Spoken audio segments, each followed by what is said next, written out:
লোকসভা ভোটের মুখে একসঙ্গে তিনটি পদে ইস্তফা দেবের। ইস্তফা বীরসিংহ উন্নয়ন পর্ষদের ভাইস চেয়ারম্যান পদে, ঘাটাল রবীন্দ্র শতবার্ষিকী মহাবিদ্যালয়ের সভাপতি পদ, ঘাটাল হাসপাতালের রোগী কল্যাণ সমিতির চেয়ারম্যানের পদ। একই সঙ্গে তিনটি সরকারি পদ থেকে ইস্তফা দেবের। পশ্চিম মেদিনীপুরের জেলা শাসককে পাঠান তিনটি চিঠি। কী কারণে তিনটি সরকারি কমিটি থেকে ইস্তফা? জল্পনা তুঙ্গে। লোকসভা ভোটের আগেই দল থেকে বাড়ছে দূরত্ব। তৃণমূল সাংসদের সিদ্ধান্তে কিন্তু তুঙ্গে জল্পনা। একই সঙ্গে তিনটি সরকারি পদ থেকে ইস্তফা দেবের, কিন্তু কি কারণে ইস্তফা তিনটি সরকারি পদ থেকে? স্বাভাবিকভাবেই তুঙ্গে জল্পনা। বীরসিংহ উন্নয়ন পর্ষদের ভাইস চেয়ারম্যান পদ থেকে ইস্তফা, ঘাটাল রবীন্দ্র শতবার্ষিকী মহাবিদ্যালয় সভাপতি পদ থেকে ইস্তফা। এ বিষয়ে তৃণমূল মুখপাত্র কুণাল ঘোষ কি জানাচ্ছেন শোনাবো আপনাদের।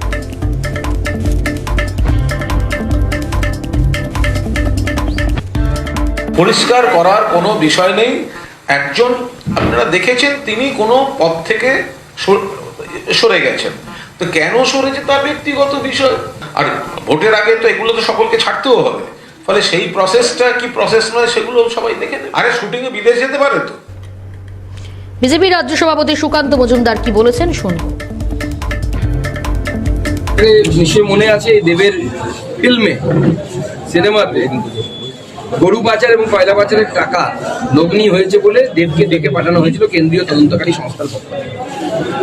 তখন যে কথাটি আমি বলেছিলাম সেই কথাটি আবার রিপিট করছি, সৎসঙ্গে স্বর্গবাস, অসৎ সঙ্গে নরকবাস। দেব ভালো ছেলে, কথাবার্তাও ভালো, লোকসভাতে আমার সাথে দেখা হলে কথাবার্তা হয়, এবং বাংলার এই মুহূর্তে যারা ফিল্ম ইন্ডাস্ট্রিতে অন্যতম সেরা হিরো বা যাই বলুন না সুপারস্টার, তাদের মধ্যে এক। আমি তাকে শুধু এটুকুই বলবো যে অসৎ সঙ্গ ত্যাগ করা উচিত, তাহলে নরকবাসের চান্স অন্ততপক্ষে থাকবে। স্বর্গ পাবে কিনা জানি না, কিন্তু অন্ততপক্ষে নরকবাসের গ্যারান্টিটা থাকবে না। তো তিনি তিনটে জায়গা থেকে করেছেন, মানে রেজিগনেশন দিয়েছেন। দেবের সাথে যতদূর আমি কথা বলে বুঝেছি তার আগামী দিনে ভোটে দাঁড়ানোরও ইচ্ছে নেই, কোনো ইচ্ছে ছিল না। আপনারা দেখেছিলেন ববি হাকিমের একটি ভিডিও লিক হয়েছিল, যেখানে ববি হাকিম বলছেন যে দেবকে জোর করে দাঁড় করিয়েছিলেন মুখ্যমন্ত্রী। এবারও প্রেশার দিচ্ছে মুখ্যমন্ত্রী তাকে দাঁড় করানোর জন্য, কিন্তু তার ইচ্ছে লিখে বলে না। রাজ্যের মন্ত্রী ফিরহাদ হাকিম কি বলছেন শোনাবো আপনাদের। কে যদি না দাঁড়া করানো যায় তাহলে কি সুকান্তবাবু ওখানে দাঁড়াবেন? সুকান্তবাবু নিজের জায়গা তো ফাঁকা হয়ে গেছে, বালুরঘাটে অন্তত 2 লক্ষ ভোটে হারবে। দেব তৃণমূল কংগ্রেসের সাথে ছিল, কোনো নরকবাস করছে কারা? যারা বিজেপির সাথে রয়েছে, যারা সমাজকে ভাগ করে, যারা মানুষের হৃদয়কে ভাগ করে দিয়ে যারা থাকে, তারা নরক বানাচ্ছে ভারতবর্ষটাকে। আমরা তৃণমূল কংগ্রেস একসাথে থাকি।